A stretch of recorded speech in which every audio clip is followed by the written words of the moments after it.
You already know what time it is. Hey, let's go. What up, Doug? It's your anthem, homie. Let's do it. What up, Doug?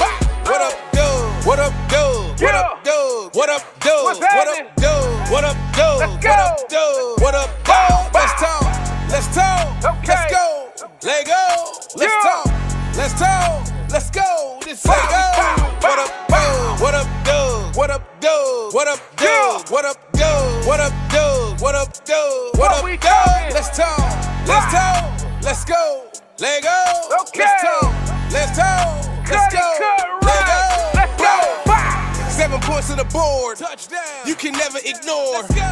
When we into the end zone, take a look at the score. Bryce Young out here throwing dots. O-line out here holding blocks. We too real, no Photoshop. Just a few things that Doug talk about. What up, Doug? When they see it in public, they showing them love. Uncle Quan, what's up? Panther Nation, it is time to go up. Really in the field capturing, acknowledging players who talented. Doug is bringing the analysis. The defensive beats when they tackle it. The front 7 rush got them panicking. The pressure's too much, they can't handle it. You coming to Bank of America Stadium, this is where it get challenging. You hear this song, it's time to tune in and turn it up. You gotta turn it up. If you listen and say it what time with me is, we all repeat and we scream. What up, Doug? What up, Doug? What up, Doug? What up, Doug? What up, Doug? What up, Doug? What up, Doug? What up, Doug? Let's talk. Let's talk. Let's go. Let go. Let's talk. Let's talk. Let's go. This let go. What up, Doug? What up, Doug? What up, Doug? What up, Doug? What up, Doug? What up, Doug? What up, Doug? What up, Doug? Let's talk. Let's talk. Let's go. Let go. Let's talk. Let's talk. Let's go. Let go. Let's go. Shout out to my man, what's up, Doug? Make sure y'all tune in and tap into his journey and everything that he's doing. Carolina forever, Panther Nation. It's go time, let's go. What up, Doug? Bow, bow. What up, Doug? Bow, bow. Let go.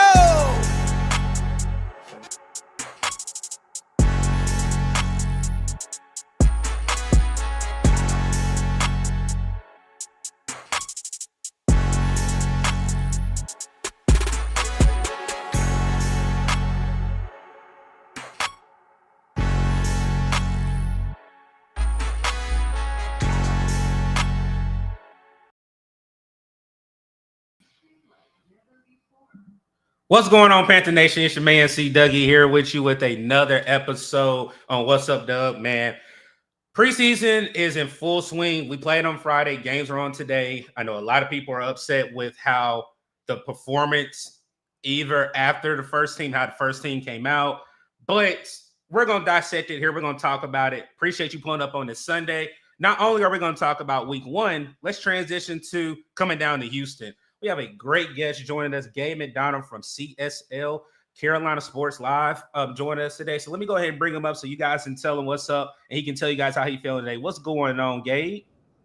I appreciate you having me, man. Just good, just be on and, just talk a little bit of ball, too. I mean, obviously we're getting through the preseason here, and just wanted to, it's good to have football back, first off. I mean, it's just, you think about the summertime and kind of the dog days of summer, and this is good to kind of be back talking some ball, and appreciate you having me, man. Looking forward to the next, few minutes and long that we're here and just talking a little bit of ball and getting ready for this game in Houston too. Yes, sir. So again, if you guys are new to the channel, definitely engage. We are monetized. If you do want to send super chats, you can send them, but we will ask everybody's question. If you do send one with a super sticker, we will prioritize your question for Gabe.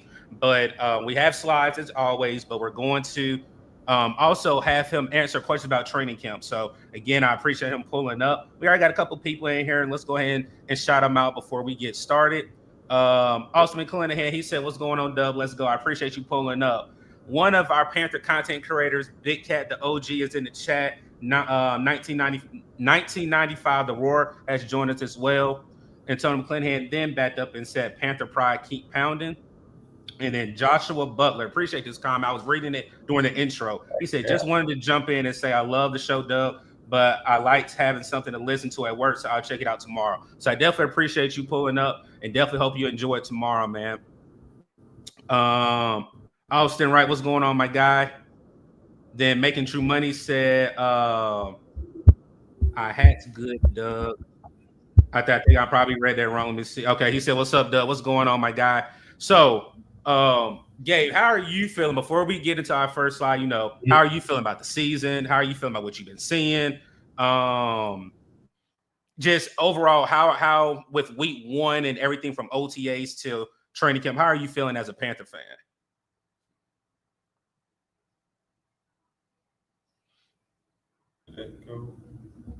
You back. Oh, okay, perfect. So far, so I know you mentioned obviously through training camp and practicing. I'll kind of start with just going from the first practice. I think you're seeing obviously a team with a much more, I would say, business-like approach, and I think some of that has to do with maybe the absence of fans at training camp. I think they're kind of looking at it as like, okay, we got to really create our own juice, create our own energy, and I think they've done that so far. And I think you're seeing a team that was able to really hit the ground running too, because you think about last year, a lot of transition, a lot of learning, whether it was terminology, learning new coaches. I think now, even with a lot of new faces on the roster, having pretty much a lot of the same staff in place, they're able to do kind of, add some more wrinkles to things, I think, as opposed to having to relearn and reteach some of the same stuff. I think they're able to kind of, I'd say they were able to start training camp a little bit further ahead when you think about the continuity from last year. And I think, so far we've been seeing that with the first team, able to make a lot of plays so far in practice. And true, I think the depth is going to be one of those things that we kind of see play out over these next few weeks before the season gets started. But so far, ahead of the first game, I would say everything remotely looked pretty solid in training camp so far. I think you're seeing the team trending in the right direction. Okay. And then Making True Money, I answered your question. No, we will be coming to Spotify in the fall. We just got to work some kinks out, but we will be on Spotify in the fall. Then let me bring this comment up. My brother, my co-host over here, Uncle Quan, he said, "What's been going on, fam? Definitely appreciate you pulling up in the chat, my guy." He said, whoa, is that Charlotte Sting gear you see? Ball. Shout out Homage. I shop with them a lot. They got a lot of good vintage gear. So got to shout out the Sting, man. Obviously everybody around here loves hoops too, so it'd be nice to have them back at some point. But I feel like I would throw in something special for all the Charlotte Sting fans out there. And Austin Wright said, Carolina Sports Live, CSL, Gabe McDonald. So let's go ahead and pull up the first slide. So, real quick, let's shout out our sponsor, SeatGeek. If you are a first-time user with SeatGeek, you get $20 off your first ticket purchase for any sporting event, concert, anything that you get on Ticketmaster or any other ticket company. SeatGeek is the best place to get your tickets. Again, if you use the code "What's Up, Doug," you get $20 off your first ticket purchase. And again, shout out to our sponsor, SeatGeek, for sponsoring this live. All right, so then let me take that off, and then let's get into it. So, week 1 performance. My grade, Gabe, was a C-.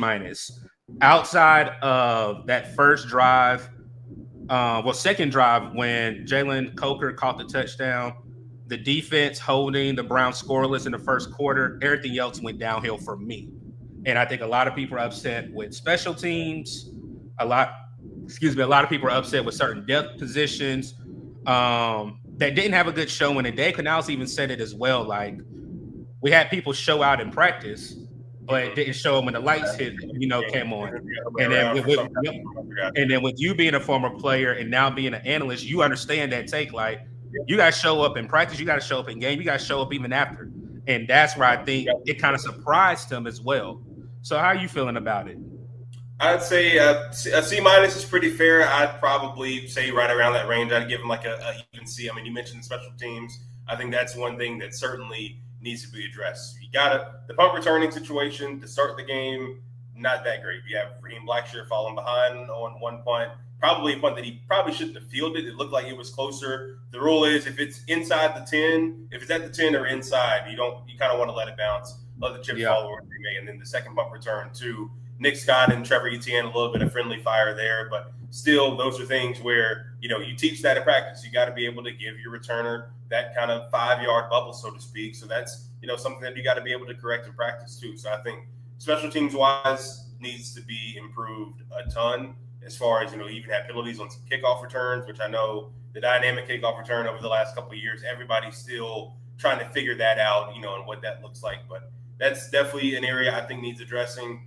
I think the defensive depth, there are a lot of spots where that needs to be addressed. So I think the cornerback spot, there were a couple of plays where a guy like Shamar Bartholomew got beat, where you think about him, he's a guy that had showed up recently in practice, didn't necessarily have his best day in the game too. So I think, you think about that depth there. We've all know J.C. Horn obviously put together a great season last year, but the health in that position is still, is he going to be able to put together those kind of seasons year in and year out? I think that's something that still remains to be seen. Everybody hopes that he can, because obviously he just got a big payday as well. But I think defensive depth, there's a lot to be desired there. The starters, for the most part, look pretty good. I think, the offense came out. They did have a 3-and-out early on. Obviously got behind the chains there, with the sack. But I think Bryce Young was able to put together a great drive. Him and T-Mac look incredible. Almost had a touchdown connection there. It's the timing. Bryce had great anticipation. I've watched a lot of that on film too. Great anticipation. His guy's going to be there. T-Mac's going to be there 9 times out of 10 to obviously make that catch. But I think the starters on both sides look relatively good. So I'd say about an even C, in my opinion, after this first preseason game. So let's go ahead and get into the takeaways, and we can slow roll or however you want to. So preseason week 1 takeaways. Coker and T-Mac went for 4 receptions combined, 60 yards, 1 touchdown. We'll show that clip either where Gabe and myself are speaking. First team defense looked very solid. A lot of pressure was applied. And then special teams is trash. Outside of Sam Martin, failing grade for the special teams all together as a whole. And then another bright spot was Corey Thornton, which we've been hearing his name all throughout training camp. 4 total tackles, 1 tackle for loss, 1 pass deflect. So for me, let's just go ahead and go with Jalen Coker and T-Mac. Yeah. You want to start off, or you want me to hand it off to you, Gabe? Yeah, I'd say, you mentioned Coker. He's one of those guys where maybe not the flashiest guy in practice, but when it comes game time, we've seen it, even last year, he's able to turn it on. And obviously he had that 1 catch on the slot fade. Unfortunately, got called back. I was able to interview him after the game. It looked very reminiscent of that long touchdown he had in the Dallas game last year. Pretty much the same play, almost obviously not the same length. Was able to break the tackle. But I think he's a guy that obviously has probably earned maybe more reps with the ones, because usually it's been Xavier Legette, T-Mac, Adam Thielen. But Coker's making sure that he's a guy that's not really forgotten, because if you think about it, last year he relatively had a little bit of a better year than Xavier Legette, by all things considered. So I think, the two of them look very good. Obviously, T-Mac, that 1 catch that he had on the great catch radius, able to really go up and track the ball. Bryce Young put it only where he could, only where T-Mac could get it. So I think that connection, it's going to be one that, a lot of people should be excited about. But the two of them, they look to be like the guys that, everybody should be able to count on when you think about this offense and some of their main weapons. Yeah, and Quan, I cannot agree. The sound did cut out when I did the video. So I'm going to play the video and then we'll talk about it. But I'm going to play the clip, like you just said, when Bryce threw it right in his breadbasket. So let me play that real quick. That's technical. And for me, you should put it right where he could get it. And this is one thing, Gabe, that kind of surprises me with a lot of people. We've had different content creators. We had a lot of people, fans, say Bryce doesn't have an arm. Bryce can't do that throw. What he just showed right there, I think it just shows the growth in Bryce Young. But let me play this one play, and I want to talk about Bryce, and then we'll talk about the other takes. Let me play. Right there for me, with that particular touchdown, Bryce showed a different element that he didn't show in that Atlanta game. If you look at the throwing touchdowns that he had, even when it came to Tommy Tremble was in the back of the end zone. He didn't point or anything. Him redirecting a wide receiver to an open space where he can throw it, we didn't see that a lot out of Bryce. And that's another element that you can see that the game is slowing down for Bryce Young. Again, that's one thing that I love, that you don't want your quarterback to just be stagnant in growth. That's one thing that we're seeing. But also, if you really know the game, you will understand you may have these first year, bright stars, but you're not going to know what you actually have in a draft pick until 3 years. Just look at another player on this team, at Icky. Icky was a question mark coming out. Icky got better.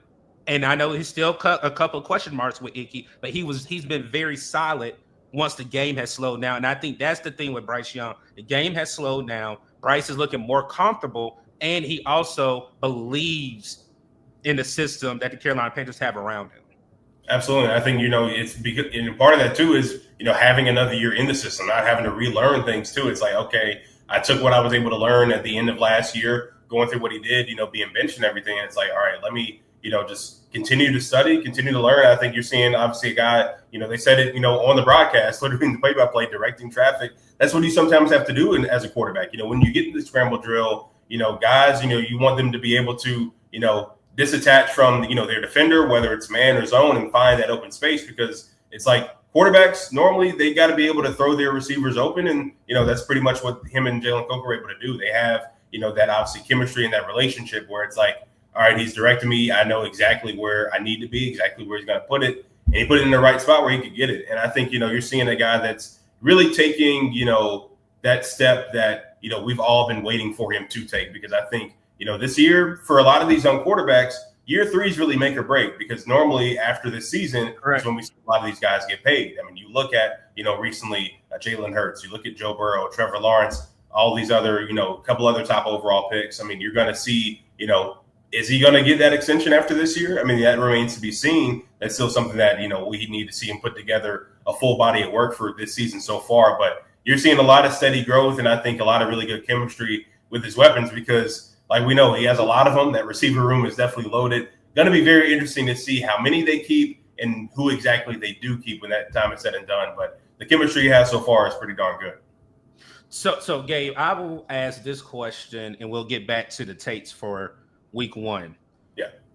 Me not having eyes on Bryce Young and his team, how confident, and I can reuse the word, but how does Bryce really look to you that says it's finally clicking, that we're not going to see that first 2 game Bryce that we saw last year, that Bryce, that last 8-week stretch, those last 3 games where he had 10 touchdowns, 0 interceptions? How do you see that Bryce? Is it a Bryce of the past, or we've seen a Bryce that we don't even know the tier that he can reach? I think that's part of it too, is like, we're still seeing him grow into his own. And I think part of it also is becoming a little bit more vocal as well, which I think, we haven't really seen, because he's never been known as like that true rah-rah guy coming out of college. He even said that himself. But I think you're even seeing now, not necessarily like getting in a lot of guys. Like, he's not going to be a talker like a Cam Newton or anybody like that. But you're starting to see, him get a little bit more vocal, which I think is leading to obviously confidence, in his weapons and, the scheme as well on the field. I think you're able to see him put, balls in practice, whether it's 7-on-7, into tight windows, being able to find guys and get them into that scramble drill too. So I think you're seeing him become a lot more vocal, which, he was that to some degree at Alabama, but I still think we're seeing him grow into, a completely, new leader, so to speak, when you think about it. Dave Canales even said it during OTAs, I believe. He has, a little bit more of a defiance to him now, which I think was really, key for him to say at that time. And I think now that we're getting to the pads, we're getting into more competitive settings, that you're starting to see that really come out with him as well. Real quick, what's going on, Panther Boy? Then we got 2 other content creators with these 2 comments. Panthers Prime Podcast, definitely appreciate you pulling up, my guy. And then 2 shows, 1 host, which is 2 Growls, 1 Roar. He said, "What's good, y'all? Gabe does awesome work. Keep us updated during camp." That's why we here. Like I said, for those that are coming in, we are going to have questions like we've had the last 2 weeks. If you have a question that you want to ask Gabe in between the slides, either send it through a super chat. You can send it just a regular question. So, again, we appreciate Gabe from CSL joining us today to talk about Panther ball and going into week 2. So let me pull up the slide, and then we can go into the second point. First team defense. For me, I'm just going to be honest. For me, the first team defense did well. I love the pressure, but I need pressure to result in sacks. Yeah, I feel like a lot of people and a lot of players took bad angles. I love the pressure altogether. But again, it has to result in something that's a category. Pressures are good. Yeah. I mean, the one that DJ won him, and I think that was Pat Jones that met him in the middle of the 50 where it was a turnover on down. Yeah, but at the end of the day, we had plenty of opportunities to get sacks, and we did not result in it. Pressure is good, but sacks change the game. So, first team defense, it was very solid, very solid. I can't wait to see DB and B3 together. True, But yeah. overall, I love what I saw with rotational players coming in on that defensive side. Now going into week 2, and like I said, we'll preview that further in the live. But I think this is the week where we'll really know. It's a lot of storylines around week 2. This is almost feels like a game week for me. I don't see this as preseason. This feels more like a game week just with the storylines. We know the history of 2 players that franchises wanted either or, and then just most fans having that reassurance that we're back. So this week is very important for me with this defense. But again, going back to playing the Cleveland Browns, I think our defense, first team defense, did a solid job. I would say so too, and I think even in the run defense, I mean, you saw them look pretty stout as well, which you even saw in the joint practice earlier this week. And I think you mentioned the pressure too. Even Nick Gordon. I mean, obviously, you had that one play that everybody's going to come to mind when Shedeur is just running around. The motor that he showed on that play, even though he ended up getting him out of bounds. Obviously, I want to say behind the line of scrimmage, but just to see that kind of motor and him running around well too. I mean, he looks a hell of a lot leaner than when he was in college too. So I think the guy, being able to have those kind of effort plays early on in their career. And I remember watching from the press box, keeping eyes on him even after that. Dave Canales comes right up to him and just gets in his face like saying that's, the kind of effort that we need. It wasn't anything bad. I mean, you could tell that Dave was very pleased with the effort that he showed on that play. So I think, you mentioned obviously creating that pressure. That's something that this team needs. 32 sacks last year was next to last, if not last, in the entire NFL. You got to be able to get to the quarterback, especially in this division too. When you think about, being able to throw off the timing when you have such good receivers in all the other 3 squads as well in the NFC South, and even that they're going to be playing too. So I think being able to get to the quarterback and actually bring him down to get teams behind the chains, to create those 2nd and long, 3rd and long situations in order to get teams off the field, you certainly need that. But I would say, so far the pressure was pretty solid. The run defense too. I still think there are some things in coverage that could be improved. But obviously, you don't have J.C. Horn on the field. That's obviously going to change things once the regular season comes around. But the first team was solid. But like we talked about earlier, after that, yeah, a lot to be desired for sure. So we can talk about it. So, and then we're going to special teams. I'll pull it back over. We're going to special teams. Is it more? And I made the comment. I didn't pull the interview.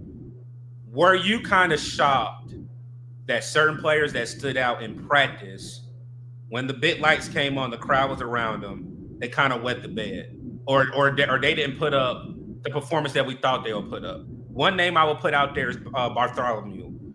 2 plays where it was big gains.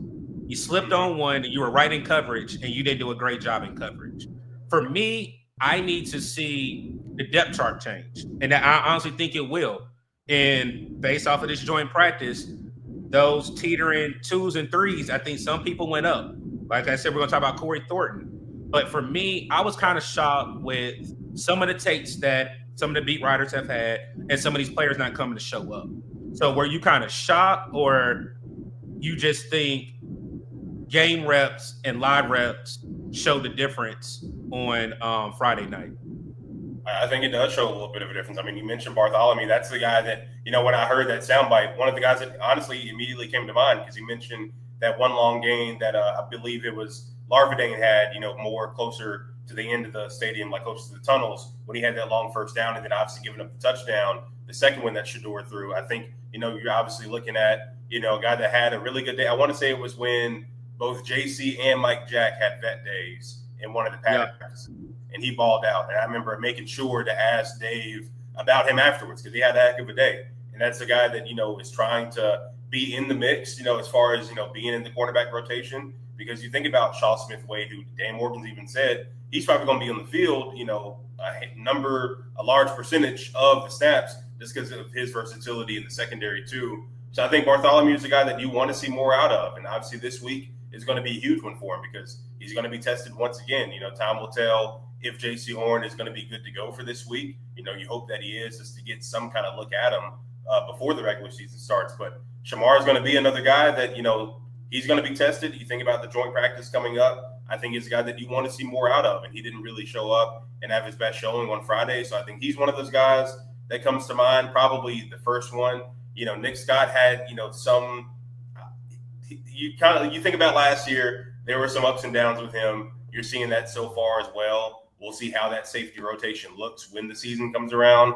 But I think as far as the guys that maybe have had solid showings in practice, but not necessarily in the game, I think a lot of that has kind of been, some of those guys in the secondary who maybe didn't have their best day on Friday night. And then, Kwame, I appreciate you pulling up. He said, "What's up, Doug?" At What's Up, Doug? Great show, guys. Definitely appreciate you pulling up in the chat. So we'll talk about. Let's go into special teams. We did have another highlight for one of our takes being special teams. What the heck happened? From out the gate when Raheem Blackshear. I understand Nick Scott was too close, but it was just terrible throughout the whole night. Again, Sam Martin, I'm glad he's healthy. He looks healthy. He had a very strong leg. But for me, I think certain players that are at the back of special teams need to be at the front. I think, Blackshear's experiment with him possibly being a running back or being one of those guys that can come and be that third back. I think it's time to allow these young cats that are hungry to get opportunity. Jimmy Horn, Hudson. I know I've even heard Hunter Renfrow was looking good before he went down. That's another option. But for me, special teams was just atrocious from out the gate. But how do you feel about that, Gabe? Like, how do you feel about the special teams just not looking up to par? Yeah, and I think that's one of those units that I'd say it takes a little bit more time to get going. I know, once you get throughout training camp, that's one of those units where it's really hard to kind of simulate a lot of things in a practice when you think about the returning and, not necessarily having a true gunner. A lot of people have talked about Amari Barno, and his injury history as well, and him kind of being missing from the element too. But I think when you're looking at returners, I think Jimmy Horn should be at the top of that list now. Thank you. Thank you. Those first 2 punt returns, great. I mean, like I mentioned earlier, both of them look to be close to the 10, if not inside the 10. You got to let that bounce. Anything inside the 10 should not be fielded. And like you mentioned, Raheem falling down on the first one, you're like, all right, here, it just kind of snowballed after that pretty much. And even, the next one with Trevor as well. I think Trevor has solid potential. That one, Nick Scott getting blocked into him, you got to be able to prevent that and give him, more of a window to field the ball cleanly. But even the penalties on the kickoff returns, starting behind, the 8 ball on some of those drives as well and not really being able to get anything going. I think, you got to be able to, get clean blocks, make sure you're not holding. I know everybody's still trying to figure out. We've had it for a season. The dynamic return is still something that we're all getting used to, I would say, myself included. It's one of those things where you just got to be able to correct those mistakes. But I think, Jimmy Horn is a guy that's definitely earned a lot more reps at the returner spot. Everybody wants to see Hunter Renfrow back from injury, offensively and on special teams wise, because I think that's going to be a guy that can be dynamic in both phases as well. But yeah, outside of Sam Martin, it was not the best day for special teams, and it'll be interesting to see too. Still got a kicker competition going on, with Matthew Wright and Ryan Fitzgerald. Obviously didn't really get the best look at either one of them as far as field goal wise or extra points because they only scored 10 points in the game. So I think that's going to be one competition that I'll be still watching even going into this week. If they have more opportunities for field goals, for kickoffs and stuff as well, how that's going to play out too. But yeah, outside of Sam, being able to kind of put the ball where he needed it to be and kind of get the Browns in some tough situations on drives too. Not the best day for the special teams. Hopefully, we'll see if they can bounce back in this Houston game and going forward too. So I'll ask this question. Like I said, I'm surprised nobody hasn't asked the question yet. I guess we just haven't got to the juicy part that people want to ask or hear. Yeah. With special teams, which one do you think will happen? 4 running backs or 6 or 7 wide receivers, and one of those players being a special teams member? I would have to say 7 receivers. I think just with the depth that you have there, I think the running back spot with guys like Chuba and Rico, everybody's anticipating Trevor being the third guy. I think you're pretty much solidified there. There's a lot of talent in that receiver room and a lot of versatility as well. We all know, I've been saying a lot on our shows and even our podcast as well. I think when it comes down to, if they only were to keep 6, I think it would be between David Moore, and Hunter Renfrow. I personally feel that Jimmy Horn Jr.'s spot is safe. He's a guy that speed. You can't have that in a tracksuit on Sundays. He needs to be in a helmet and in pads. He needs to be on the field in some kind of capacity. So I think there's more of a possibility where they possibly could have an extra receiver, and then you're able to keep Demo and Hunter Renfrow as well. Barring an injury, you're able to plug and play one of those guys, but also you're able to have, whether it's Hunter, whether it's Trevor, whether it's, Jimmy, one of them primarily is a returner as well. So I think it's more likely that they would keep an extra receiver as opposed to an extra running back. Okay. All right, let's pull this back up.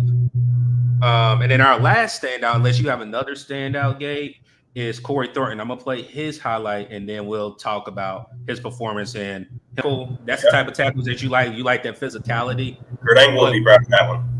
Yes. I'm going to give credit to somebody else before we go to Corey Thornton. Yeah. If Dan Morgan hits on another undrafted free agent like he's hit on Jalen Coker, there needs to be a respect level that needs to come around in the Carolinas. I understand he may not get your favorite player that you want to be added, but he's doing it the right way because you win through the draft. And having Corey Thornton do what he's shown at the opportunities, thank God J.C. Horn is okay whenever we all got the news about him being in a car wreck. Even when Mike Jack went down, it was between Bartholomew and Corey Thornton. I would have thought Bartholomew would have showed better than a undrafted rookie in his first game. It was vice versa. Corey Thornton stepped up and said, hey, I know my seat isn't guaranteed. And Dave Canales and Dan have said that nobody's seat is safe, but came out and played like a straight dog, like Dan Morgan wanted him to be and wants all our players to be. They're real to you, Gabe. Now his gameplay, now we were finally able to see what you guys and the ladies out there were able to see. We're able to see what Corey Thornton was able to do, not just based off of highlights, but him even playing. I think he played almost up to halftime, if I'm not mistaken. Yeah, he played a good chunk of that first half. Yeah. So for me, that is a very bright spot. And again, coming down to Texas, going against those dynamic receivers that they have when we do that preview, if he shows up again, he's almost can guarantee that his spot on this team is solidified.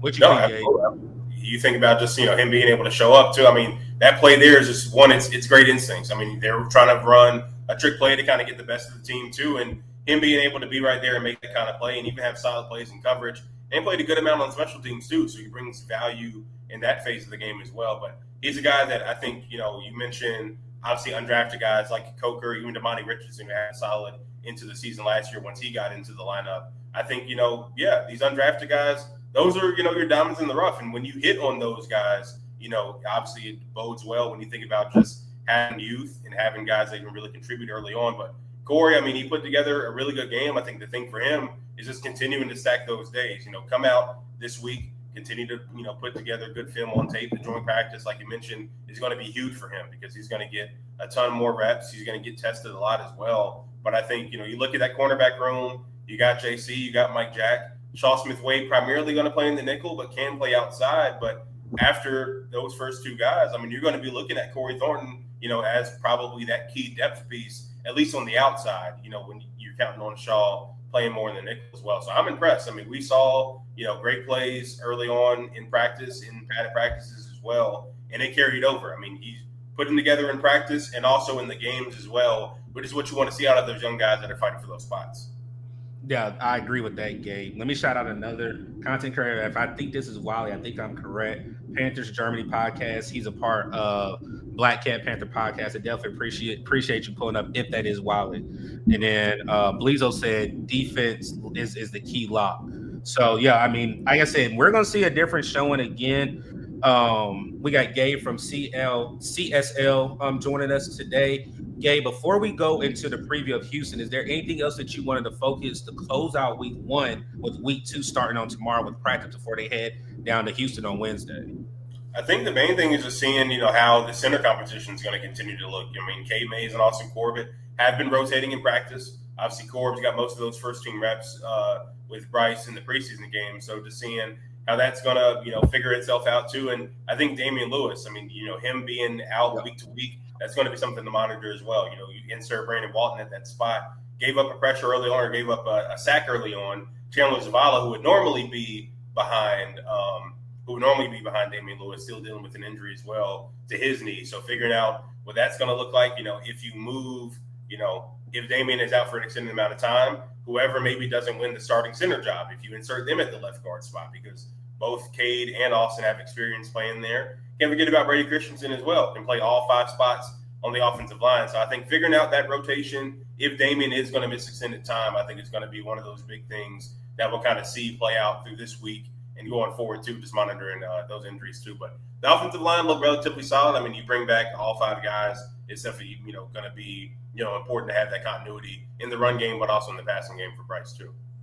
So let me ask you this, Gate. So do you think, and this is a take, again, if you have any questions, we have people that are boots on the ground. I'm surprised nobody's asked a question. Everybody might be relaxed and just listen to us, Gabe. But if you guys got a question, don't be afraid to ask.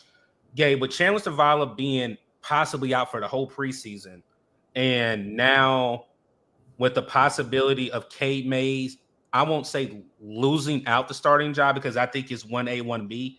But whoever does not get that, whoever doesn't get that center position, do you think Chandler Zavala will be an odd man out and won't be able to keep his job? Possibly. I think because you think about, obviously, JC Carter's in the mix as well, that guard spot. I think, that possibly could be the ideal scenario where it's like, we have a guy that can play guard. Obviously, we're practicing him at center right now, but I think, one of those 2 guys could likely be easily inserted at that left guard spot if Damian and Chandler are missing extended time, because I think you would want, an experienced guy at that spot that's been, in this system and on the roster for quite a while to kind of be, the next guy up, so to speak. So I think that could possibly be the odd man out if you think about, Cade and Austin, one of those 2 easily being able to slide over to that left guard spot. But I still think, Brady Christensen might have something to say about that too, because I know you kind of want him as that swing tackle, kind of that extra. We've even seen him as an extra tight end sometimes too. So I think, that's going to be interesting to see. Hopefully Chandler doesn't miss extended amount of time. The patellar tendon injury, it's still something being monitored. But I think that would be something they possibly could consider, having Austin or Cade fill in there, that left guard spot, if Damian and both Chandler are both out for an extended amount of time at least. Okay. All right. So let's transition. Like I said, practice is back on and popping tomorrow. Pat should be back on tomorrow. Onward to Houston. And let me take our banner down. Couple of takes that I'm looking forward to with us going down to Houston is more reps with the first team offense for Jalen Coker. That is one of my biggest storylines that I need to see. Bryce Young versus the disruptive Texans defense. Need to see a better showing from the special teams. Love the pressure, but want to see finishing with sacks, and that goes into backing up week 1 in a T-Mac show. And I wanted to put J.C. Horn up there.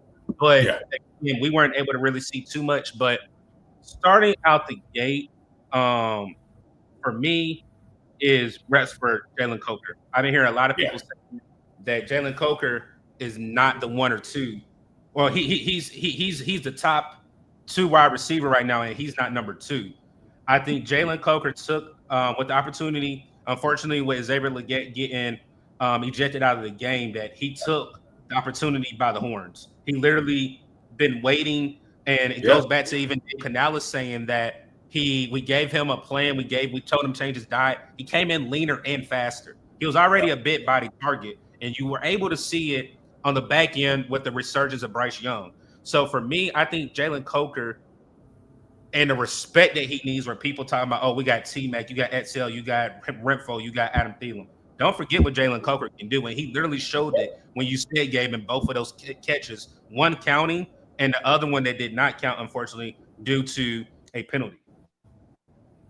No, absolutely. I mean, and he's earned those first team reps. I mean, because you think about a guy that's really just the Panthers are fortunate to still have him, because you think about it, he got cut at the end of last year in the preseason when the 53-man roster came about, was able to clear waivers and came back and obviously had the season that he did. So I would say, you think about, the receiver rotation, obviously you have a lot of different body types, a lot of versatility, but just based on, it's a what have you done for me lately type of business. And you look at what he's been able to do recently in the game. Most recently, I mean, he's a guy that definitely has been able to turn heads as well, and I think he certainly earned the first team reps. So I think it'll be interesting to see how they kind of manage that going forward, as far as maybe who runs with the twos more and, who is able to get those first team reps. But Coker at this point has certainly earned those. And he, like I said, he made sure that he's not going to be forgotten in this rotation because, he was truly a standout last year and has been so far.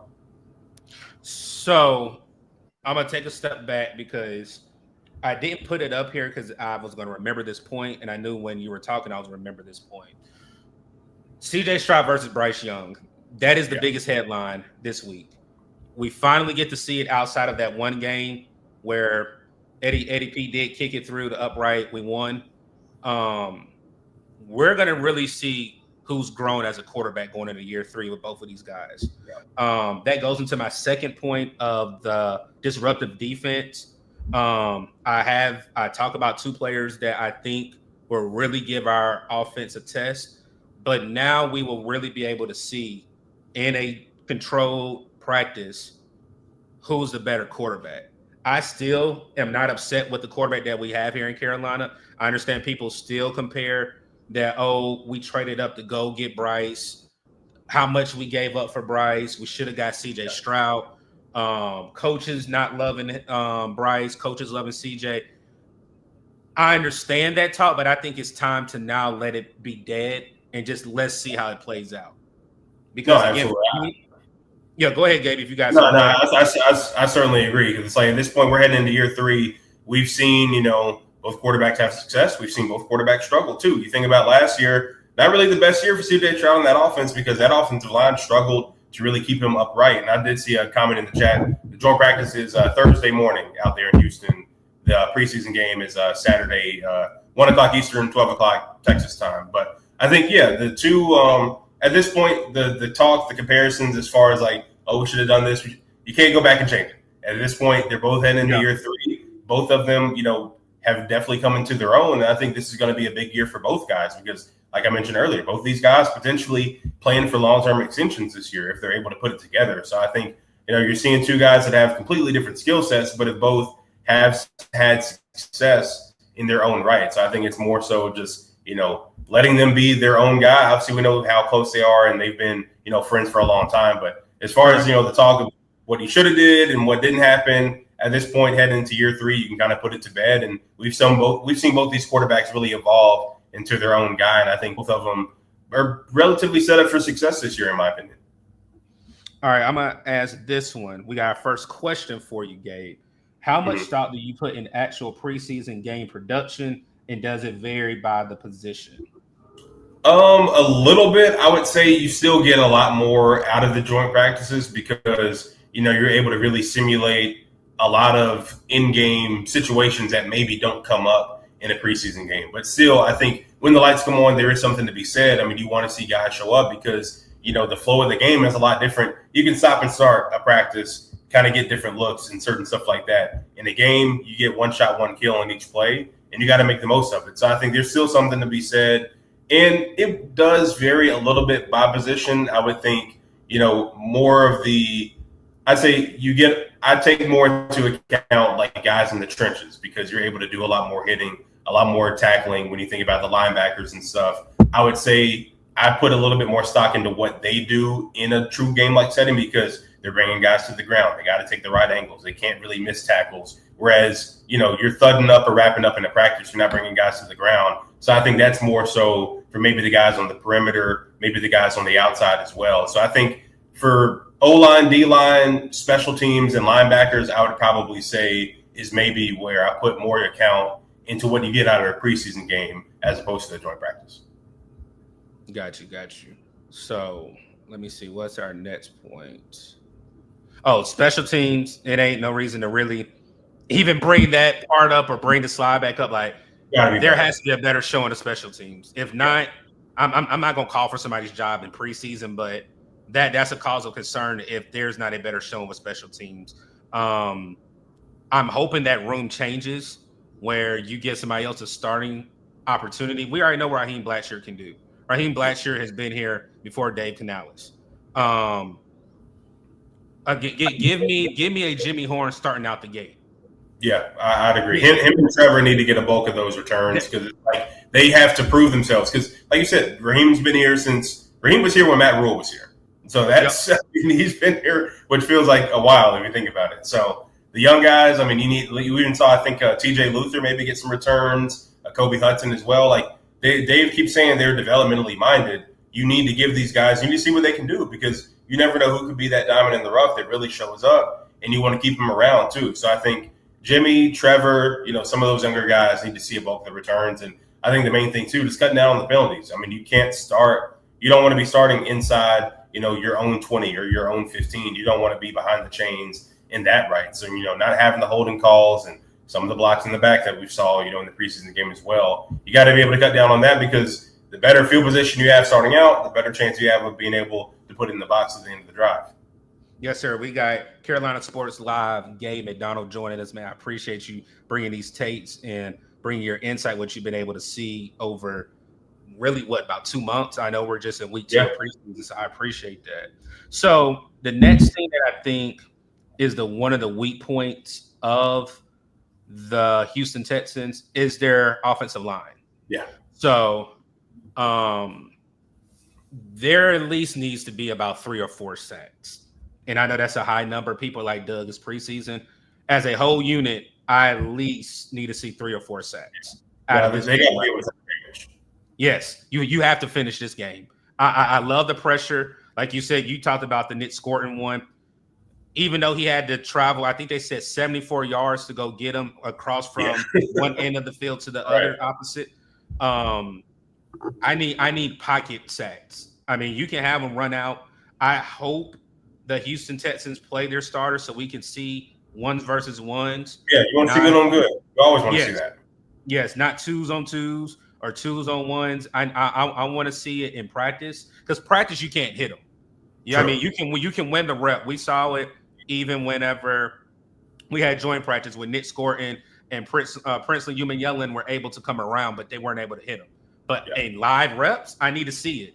I need to see that content. I need to see that quarterback on the ground. So my take for that is 3 to 4 sacks in week 2. And if we can get that, I think that's a good number that shows the growth. Because, again, I don't want any stagnant type of stats that, you got plenty of pressures, but not enough sacks, Gabe. So that's what I think that needs to show with that. And I think the interior definitely helps with that, too. If you're able to kind of push the pocket and allow, your guys on the edge, to be able to win their reps, too. I think that's going to be where, a Sean Robinson and Bobby Brown come to play, depending on how, long they play. We saw Cam Jackson heck of a rep in the joint practice in one-on-ones, just straight, bodying a guy, taking him to the ground. That's what we want to see. And I think, having those guys in the interior, once everything comes together, that's going to help the guys on the edge a lot more. You think about Pat Jones and DJ Wanham, and the reps that they're going to get. Obviously, Princely and Nick, they're going to get, most of those reps in the preseason game because, there's a lot of faith that these rookies can kind of be the next guys up and possibly take over as starters at some point, in the season, depending on how things go. So I think, and it just builds confidence. I mean, I played D-line in high school. There's nothing better than getting to the quarterback and putting them in the dirt. So I think being able to do that, put that on tape and just build that confidence going forward, it's only going to bode well for this team, once the real bullets start flying. So I think 3 to 4 across the entire unit for a 4-quarter game, definitely certainly an attainable number and something that I think they should be able to get to on Saturday afternoon. But they got to get more pressure because then that's going to help your guys on the back end when it comes to not having to cover as long and being able to kind of lock guys up as well. So the more pressure they can get, it's going to help, the rest of the defense out because, like we said, that's something that we didn't really see last year over the course of the season either. So, talking about defense, Wally, I appreciate that question. He said, Gabe, well, he didn't say Gabe. I'm putting your name in it, Gabe. Gabe, what part of the defense is your biggest concern? I would say the depth at inside linebacker and the depth in the secondary, to be honest. Primarily at the corner spot. I feel good about safeties. I'm interested to see how long Nick Scott is the starter alongside Teron Merrick, if that lasts too long, if they get Damani Richardson, Lathan Ransom in there, who's been really good in run support. But I think the cornerback depth, I mean, like we talked about, you got Mike Jack, you got JC. Shaw is going to play primarily in the nickel. Corey Thornton, who we've been raving about so far, and rightfully so. But after the 4 of them, there's really, not much to really hang your hat on either and even the linebacker depth. I mean, obviously, Josie Jewell, suddenly being released before even in the practice field, definitely something that nobody really saw coming. It's him still having the lingering concussion symptoms. Hopefully he's, just recovering well and, hopefully could possibly get back to playing at some point down the line. But I think the linebacker depth still needs to be addressed. Chris Barnes had some flashes. I'd say, some on special teams, some on defense too, the guy they recently signed. But I think still a little bit more depth at safety, a little bit more depth at linebacker. Those are probably the two spots where I'm like, they need to be addressed in some capacity before the season starts in Jacksonville. All right. I think we got, 2 more? No, the last one, the T-Mac show. So do you think – well, no, I'll answer this. I love the ball placement by Bryce where he put it right on T-Mac. I think the game was just too fast for him on that touchdown grab that he should have had. But the route was so nasty that I think he didn't anticipate the ball being on him that quick. That's the thing. Bryce can put it there for him. Correct. Yeah. So I think this will only help him. But the thing I want to see certain rookies when you're not playing in your backyard. Now you're going to enemy territory. T-Mac, how are you going to perform? Again, this is not your same grass/turf. This is not your backyard. You're traveling. How will you perform in week 2 on the road? I think that's something we all want to see. Yep. Just thinking about, and even the secondary that they have over there. I mean, Derek Stingley is probably going to be the main guy covering him at least, in the joint practice, so to speak, and other corners. I know they had C.J. Gardner-Johnson recently went down with an injury too, but I mean, you think about this, it's going to be a big test for him and for a lot of these rookies as well, your first time leaving Carolina since you got here. So it's going to be a big adjustment when thinking about the preparation and, getting, ready for the game, even the joint practices as well. I think, you bring up a good point. It's like, all right, this is going to be another step, another challenge, just your rookie season too. How are you going to respond? And he's a guy that we've seen respond, very well when you think about just some of the drops that he may have in practice or some of the plays where Dave Johnson said it best. He's had some bad plays, but he's been able to bounce back. And it just says a lot about a young player just able to kind of have that next play mentality, like, okay, I mess up on this one. Let me make 4 or 5 good plays in a row consecutively just to show, like, hey, I can handle, a little bit of, the plays where I'm not necessarily showing up. I'm able to bounce back and really show you why I was at 8th overall pick. So I think he's definitely a guy that's, more than capable of being able to handle it just from what we've seen in practice and even in the games too. Like he immediately pointed at Bryce after that one touchdown where he should have had it. It's like, all right, I know exactly what to do the next time. I know you're going to put it where I need it. I'm going to bounce back from that. And I think he did. So I think that's going to be one of those things where it'll be a challenge, but he's certainly equipped to handle it for sure. Yeah. And then shout out to another content creator. He is representing Panthers on Tap, and that's Mr. Ricky Raines. I appreciate you pulling up, Ricky. Nakari asked the question that we kind of are in preview of Houston, but I want to ask you in a funny way. He asked, have we talked about X's hands? He's talking about Etzel. The question that I want to ask you is, when it happened, how did you feel, Gabe? Like, what happened? Like, what happened in the stadium? Like, if you're in the press box, like, what happened when the whole Etzel throwing punches and got ejected? Like, what was going on in your mind? I was just wondering, why is he trying to punch a dude with a helmet on? I'm like, we've seen this so many years where we've seen a lot of fights in the NFL. It's like, you can't, like, and this is a guy that obviously last year there were some good moments for Etzel. There were some not so good moments. Everybody's going to look at the Philly game. You catch that pass, that's a game when a touchdown over a team that eventually won the Super Bowl, and even in some other moments too. And I think, it's one of those things where everybody's looking at you having a bounce back kind of season, because you think about it, he's been doing a lot of everything else in the summertime. It's been well documented. Everybody kind of wants to see, okay, you in football, where's the focus at with football? We've seen all the extra, and obviously he's a young guy, lived his life, but everybody's going to be looking at, okay, if he doesn't have the season that a lot of people hope he does, everybody's going to look back to moments at, Friday when he's throwing punches or some of the other things he was up to in the offseason as well. Now, I think he's still been putting in the work too. We've been able to see a lot of that, catching more with his hands. And I've seen that even in practice. I mean, he still made a lot of really good plays so far. I have no question that he's going to be able to bounce back from that. And even said, hey, he knows that he can't do that ever again in a game. Correct. But I still think, he's a guy that's still learning and growing. But I think the on-field stuff that he's been able to do in the offseason and so far in camp, I'd say he's looking pretty good so far. And I think he's poised to really be able to take that next step. Friday was just a bit of a setback, but he's going to learn from that. And I think this week is also going to be a big one for him because he's going to be tested by the Houston secondary as well. And I think, he's going to be able to make the most of that. We'll see just how many more reps he does get in the game. Hopefully he is playing a heck of a lot longer than he did on Friday. Probably not too much. I think Dave mentioned wanting to get the starters an extra series or maybe 2 extra series possibly in Saturday's game. But Friday's behind him. He'll be able to bounce back from that, personally and on the field. I don't have too many worries about him. I think he's going to be able to take that next step this year. All right, I got 2 comments for you, then we'll get into enemy territory. Yep, appreciate Gabe's insight on all this, and also that Steam shirt is fire. And then Akari said, "Bring the Steam back." So you got some more people appreciate the merch that you're wearing tonight. Again, we have Carolina Sports Live, Gabe McDonald himself joining us to talk about. We're transitioning to previewing the Houston Texans up 2 practices in Charlotte, travel, then joint practice, then game. So let's go ahead and talk about Houston. CJ Stroud and the connection with his new offensive coordinator, Nick Caley, Danielle Hunter and Will Anderson. That DN duo is going to be very important when we talk about this preview. Their wide receivers versus our defensive backs: Nico Collins, Christian Kirk, John Mechie, Jaden Higgins, Jalen Noel. And then the Texans, the offensive line versus our new defensive front. And that's where we were talking about producing more sacks. Yeah.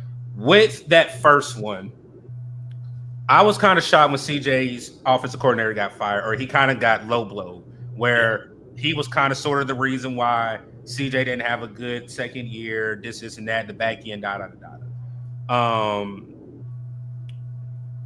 What happened for me is I think CJ's deficiencies showed more in that back end of the season going into the playoffs. Yeah. One thing that he does not do well with is being underneath pressure. Like I said, if he can't scramble and he doesn't have great protection, that's what he doesn't have a lot of bad decisions. Correct. Yeah. Correct. So for me, that's where I think we would know. And again, this is just preseason, but I think there's going to be a lot of tea leaves of, Bryce looked better than CJ, or CJ looked better than Bryce. But again, I think this is where it goes to that last take of the offensive line versus our defensive front. How much pressure can our defense put on CJ Stroud? And again, I know this is a joint practice. And again, I don't know how many reps or how many series the Houston Texans are playing. Dave Canales said 3 to 4 series. He played us more than 12 plays as well, too. If you look at, we almost played almost half of the first quarter. Yeah, it was close to about 15 when you're looking at the snap count that I saw the other day, too. But yeah, I think that's one of those things where, because Bryce having, Brad Itzik and Dave for yet another year, you're going to see a lot more continuity there and a lot more fluidness, in the offense as well. Whereas Houston, they're still in that learning phase where they're learning new terminology. They're learning each other. So they might be sputtering just a little bit because normally when you think about offense and defense, it takes the offense a little bit longer to kind of gel and get together because of all the different intricacies and nuances as well. So I think everybody's going to make a lot of, which quarterback completes more passes is set in the third. But I think it's one of those things where Bryce is kind of at a little bit more of an advantage going into this week when you think about having that continuity and the relationship already with the play caller, with a lot of these guys that he's going to be throwing to. So I think, a lot's going to be made of, maybe CJ struggles if there are any, but I think that's one of those things that still, they're in a completely different phase when you think about their relationship compared to the one that Bryce had with Dave and Brad. So I think that'll be one interesting thing to see. But like you said, he doesn't do the best under pressure. So I know we'll get to that in a little bit, but it's definitely on the Panthers to be able to create that and put him in some, bad situations in order to, create some turnovers too. Correct. And then Ilmac, I appreciate you grabbing that supporter badge. Again, we didn't really talk about it. I just wanted to talk ball with Gabe and get the ball rolling. If you do want a membership badge, we will be doing a members giveaway right before the season starts. I will drop the link in the chat while Gabe is talking. But again, appreciate you grabbing that badge. Again, if anybody wants to grab a membership badge, they are only 99 cents over here. We will drop the link for the membership in the chat. Real quick, let's go ahead and talk about our quarterback, and that's Bryce Young. Bryce Young going against Danielle Hunter and Will Anderson. And this is more on Taylor Moton and Ike Ekwonu. Yeah. What can they do? Because a lot of people are not talking. Ike had a very solid game against the Cleveland Browns. And again, I know he's going into a contract year as well, meaning I know we picked up his 5th-year option, but we know how Slater just got his money. Yeah. He knows he needs to go out here and perform this year to get that money. And he's going against some quality DNs throughout the season that I think if he has a good showing, he's going to get his bag. So for me, I do think those two dynamic duos are going to give our front trouble, Gabe, but I want to see how we hold up because we do have a top 10 statistically offensive line. So what do you think about that, Gabe? No, it'll be a great test too. I think, you think about just obviously the interior being able to hold things down, but yeah, I mean, Ike's going to be challenged a lot, and I think it's going to be one of those things where you mentioned a lot of the other DNs that they're going to be facing once the season comes around. It's something that he needs. You think about early on, and even I know they're not having a joint practice next week, but you think about the Steelers possibly having obviously their guys as well. Get to that in a bit, but I think the Texans, Danielle Hunter, Will Anderson, obviously a great duo there in Houston. But I think you think about Timo, who's been an anchor for almost a decade now, and even Ike as well. I think they'll be able to hold their own. Obviously, it's going to be a big challenge, and they might be tested with some different inside moves. We know that that's kind of one of the specialties of, even Will, especially with his power as well. And Danielle Hunter is very savvy, been in the league for a while. But I think it's going to be one of those things where this is the kind of challenge and the test that you want to have, for your tackles, ahead of the season, because both of them are playing for, Ike obviously wanted to get a long-term deal, and Timo in the last year of his extension that he signed in 21. So, both those guys, hoping to have, a little bit more long-term security. Obviously, Timo is well into his career, but, both of them would like to stay here. I mean, Timo's been very, vocal, even emotional about, wanting to stick around as well. Very emotional. Yes. Yeah. So I think it's going to be, it's going to be a really good test for him. I think it's going to be one that they need at this point in the preseason, especially, with all the reps they're going to get in that joint practice coming up this week. And then Isaac, I appreciate it. He said, you're doing good work, Doug. I appreciate that. I appreciate these guests bringing up great takes and great analytics. Ilmatic, again, I appreciate you for grabbing that badge. And a Supernova Morris says, C-Dougie, good content, my brother. Akari has a good point. I just pray Jatre doesn't have to start this week. God, please. Outside of that first sack, he was very solid. Yeah, but I wanted to ask you this, Gabe. How concerning are you of Damian Lewis? With Damian Lewis, and correct me if I'm wrong, he had a forearm injury, and I heard it's the same as that arm with the shoulder strain. Now, is that correct? So how concerned are you with he may not be prepared or be ready to start the season? And if it's not Jatre, who would you put in as a starting guard to open up week 1? If he's not starting, I mean, you gotta look to Brady Christensen. I mean, you brought him back for a reason, to provide depth at all 5 spots if needed. He's a guy that has played. I mean, he's literally played everywhere on the offensive line. So I think if Damian's not ready, which Dave Canales has even said, he's been with him for a while because they were in Seattle together. Damian always finds his way back on the field, no matter what. He's never really been one to miss a lot of time. But if he does, I mean, there's a reason why you were able to bring Brady back, because me personally, I thought that he would have gone somewhere and been able to start, because you think about his ability and what he's able to do. And it's very surprising still that he didn't really have much of a market in free agency, and that the Panthers were able to bring him back. So I think, you got to look to him to be able to fill. If there's a starter that goes down at any of those 5 spots, he needs to be the next guy up, because he's shown that he can play everywhere on the line, and he's a guy that has experience too. So I think if Damian is out, I think, you got to be looking to Brady to fill that void for the time being, because you brought him back for a reason, to be there, whenever you need to kind of fill that gap at any spot on the offensive line. All right, and this goes with our offensive line. Isaac, I appreciate this comment. He said, I think Timo will be re-signed. He's 30, his 31M, if I'm not mistaken, is because Fitter kicked the can down the road. Next contract should be a hometown discount. Just draft his replacement and let him learn. And that's kind of something that Brant Tillis touched to as well, whenever, because I want to say he had a press conference after the training camp practice, right after Timo was on the podium as well. And he mentioned, we want to be able to bring him back, but we got to do what's best for the team. And if you think about that, they got to do what's best for both sides. Obviously you don't want to really overpay for a guy that's about to be, into his 10th year in the league pretty soon and into his 30s.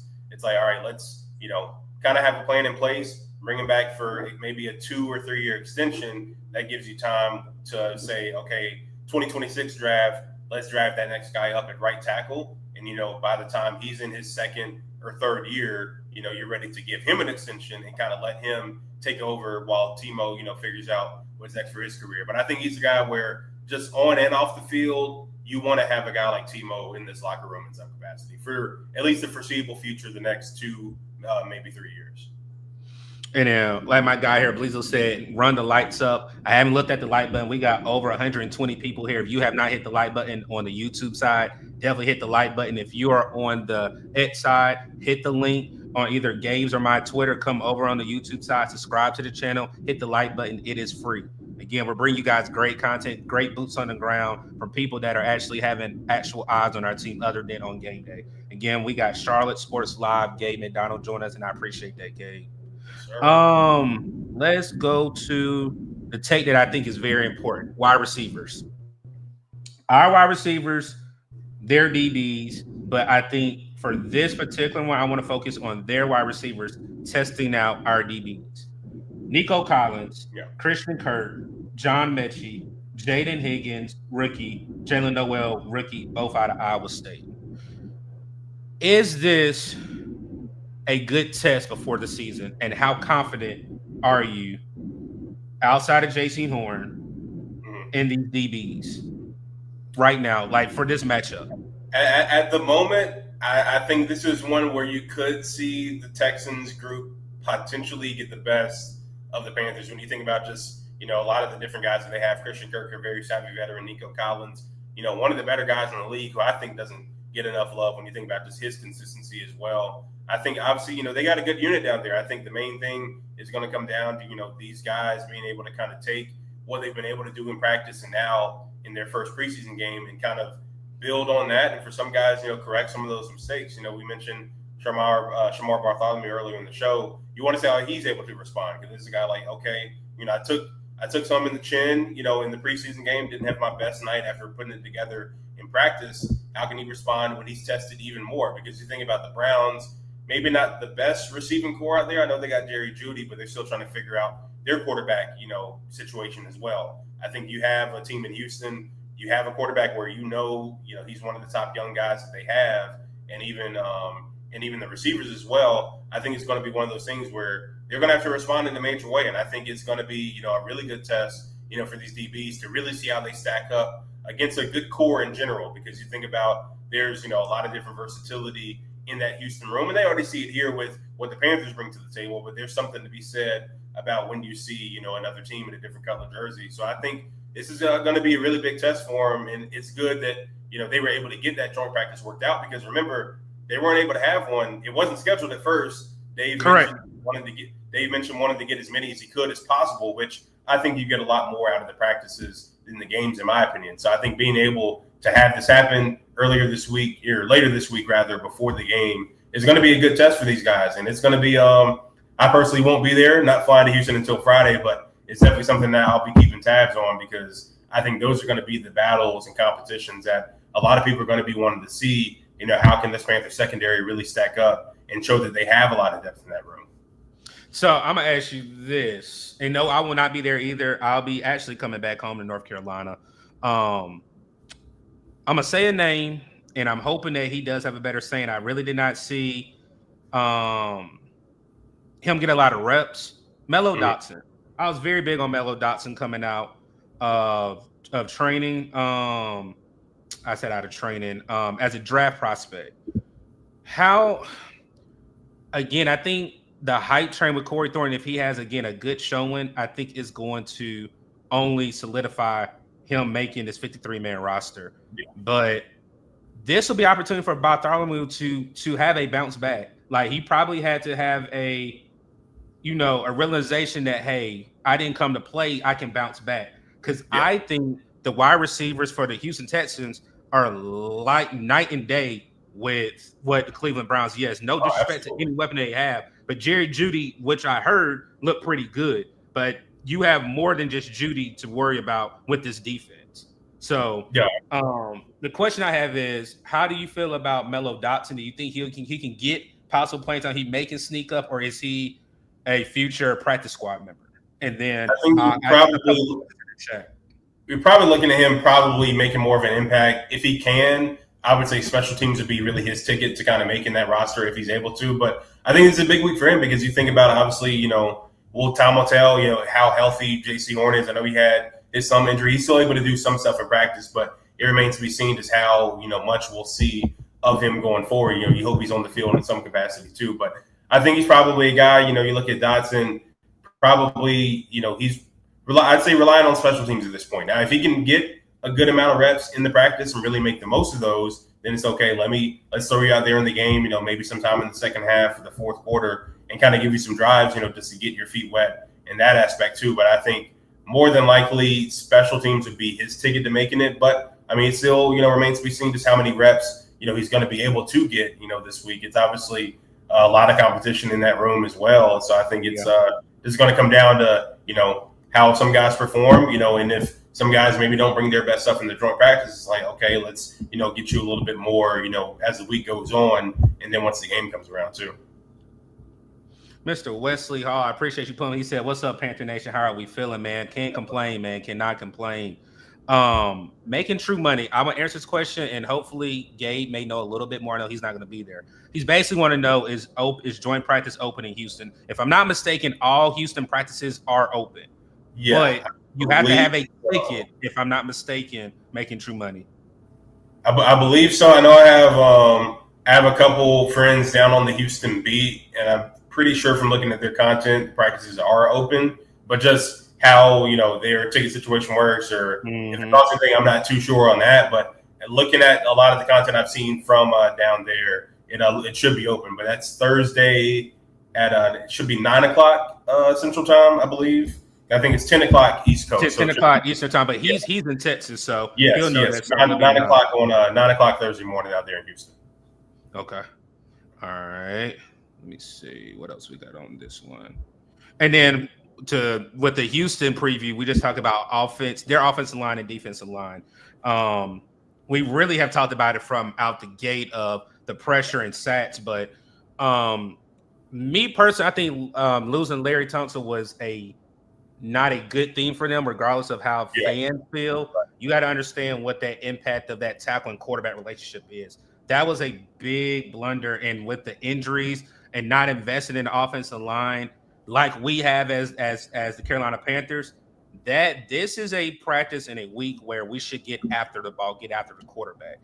But Gabe, how I asked you how confident were you are with our DBs. How confident are you with this new revamp defensive front that they should have a better showing in H-Town Thursday and Saturday? Absolutely. I mean, this is one of those units that I think they went out and made sure to improve it. Dan even said it best. Like last year, they wanted to improve the offense from the inside out. They did that with Damian Lewis and Robert Hunt, who've both been really great additions as well. The same thing on the defense. When you think about obviously getting, Turk Wharton from the Kansas City Chiefs, bringing in Bobby Brown, who can really be a true nose guard, which I think that's been the thing that this team has been missing is a true nose. Because in that 3-4 scheme, you got to have somebody to really command the middle of that offensive line. And I know they've been counting on shots over the past couple of years.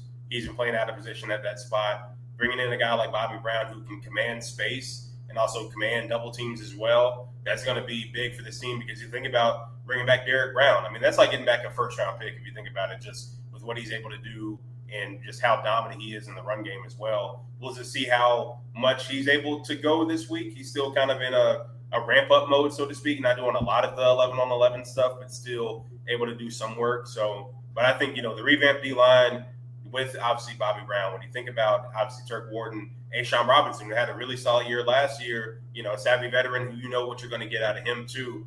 I think this unit has a chance to really be able to feast this week when you think about a much weaker Texans offensive line and, not really them not addressing that, unit on their team. I think, this is definitely a week where the Panthers can take advantage when you think about the guys on the edge, but also the guys on the interior that command a lot of space and double teams as well. I think this should be a coming out party for a lot of guys on that unit and really show, the improvements that they've been able to make as far as, getting after the quarterback, but also being able to be solid and sound in the run game too. Hey, like I said, I call DB and I call him B3. He said them Brown boys going to be serious, Dougie. Like I said, I don't call Bobby Brown the third. I call him B3. They're there. Think about having Bobby at the nose and Derek right next to him. I mean, whatever side they line up on, it's going to be tough to run that side for sure. Again, we got Carolina Sports Live, Gabe McDonald joining us. We are coming to a close of our episode, but I'm gonna get some takes and some thoughts from him heading into Houston. If you have any questions before we end it, drop it in the chat. We will read them off, and then we'll get out here and so everybody can enjoy the rest of their Sunday. So, Gabe, is there something that I might have missed, or something that you possibly think there's a need to be a relax button? But going into week 2, outside of what we preview for us and the Houston Texans, what are your expectations or what are your thoughts leading into week 2? I think a lot of people made a lot of not really committing to the run game. I think that's something where, don't fret. This team is going to be with the backs that they have, the offensive line that they have. I know nobody had more than 3 carries on Friday. I think part of that had to do with wanting to get, these receivers as many looks as possible because, in my opinion, that room's a lot more competitive.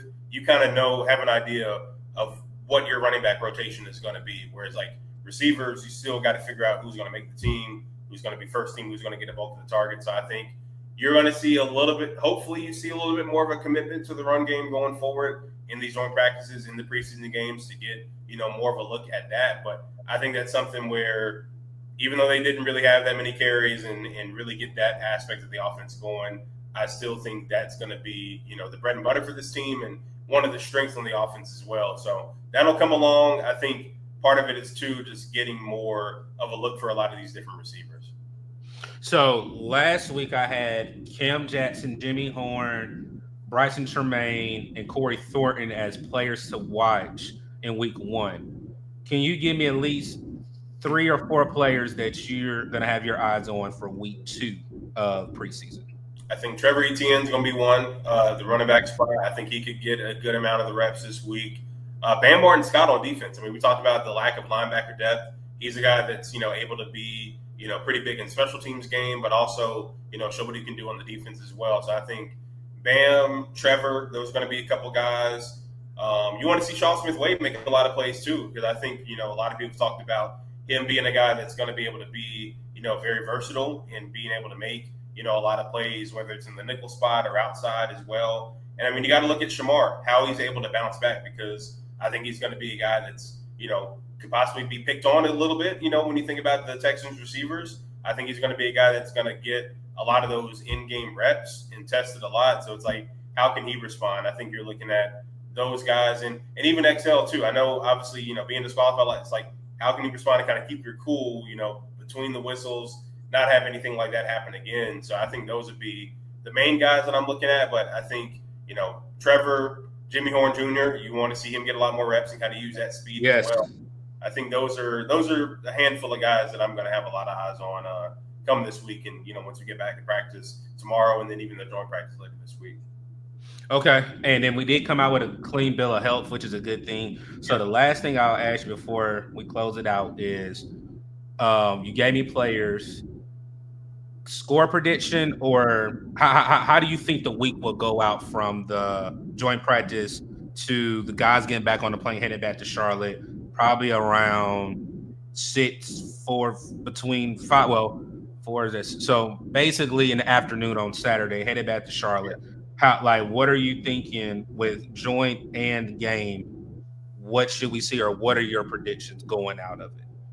I think joint practice, you want to see them being able to kind of, be able to handle, the pressure that you're going to get from that Texans defensive line, but also be able to take advantage, of the opportunities that they're going to get, against the secondary that might be a little bit weaker than some people anticipate too. And I think the Bryce and T-Mac connection is going to be one that I have a lot of eyes on as well. But we got to see a lot of improvements on special teams. I think that should be an emphasis. You want to see a lot more cleaner operation. You want to see some longer returns as well. See the team set up, in a lot better field position. And I mean, more points too. I think, you think about this offense getting an extra drive. I mean, you want to see them be able to lead long drives and stay on the field and sustain those in a defense that, improves in the coverage game as well, because, they have a lot of depth at receiver. They have a lot of, and the Panthers, obviously secondary depth has been, a little bit spotty at times too. So I think you'll see a little bit more of a closer game, I think, in my opinion, as opposed to this past week.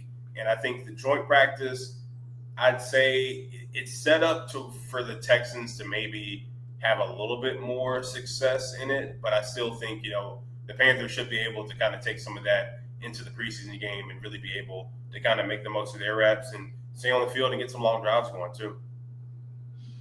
Yeah, man. Like I said, I honestly think it's going to be a better showing. Again, sometimes you need a fire lit underneath you. Certain players that did not show up, I hope they bounce back. Right. I think that connection with T-Mac is going to be on showcase down here in Houston. I'm really hoping I can read a lot of tea leaves that our defensive front was wreaking havoc throughout practice. And then, I mean, that I need to see that. To take advantage. Correct. I need to see that, and then I need to see our offensive line not giving Bryce the best of pockets, because again, that defense in Houston is the truth. But our offense able to look, good, have great drives going throughout 7-on-7 and then 11-on-11. But Gabe, go ahead and tell everybody where they can find you at, what you got coming up. And like I know you did say you're headed down here to Texas on Friday, so definitely let everybody know what you got coming up. Yeah, if you can follow me at Gabe McDonald _ on Instagram, Twitter, X, whatever they call it now. Back at practice tomorrow. Watch Carolina Sports Live nightly at 11 o'clock.